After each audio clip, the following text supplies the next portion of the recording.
Sizlarni ana shu toqqa olib chiqishar ekan. Abu Sufyon hali musulmon bo'lmagan.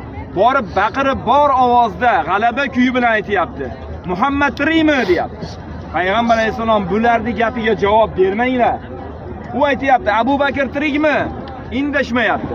Umar tirikmi? Indashmayapti. Javob yo'q. Ular nima dedi? Yana g'alaba kuylarini chalib turib, bu uchalasi o'lgan bo'lsa, vafot qilgan bo'lsa, bo'ldi, bular bilan kurashishimiz kerak. Bularning dini shu yerda tugadi. Shunda Hazrati Umar g'ayrati, shijoati baland odam.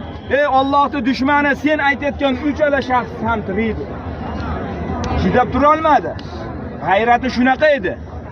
Shunda ular nima dedi? Bizdan o'lganlar oz, sizlardan o'lganlar ko'p dedi. Yana g'alaba qilishyapti. Payg'ambar alayhisalom aytdi, sizlar ham hayqirib, baqirib aytmaysizlarmi?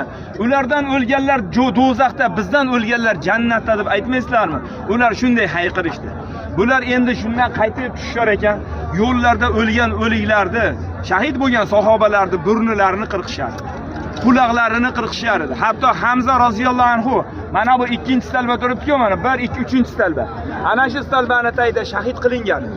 Hatto Hamza roziyallohu anhu qornini ochib, jigarini chaynab ustiga tupurib ketishgan. Mana shunday holat edi. Payg'ambar alayhisalom tog'dan tushib kelar ekan, sahobalarni har birlariga to'xtab, ularni juda ham chiroyli bir gaplarni aytib, hammasi bilan xayrlashardi.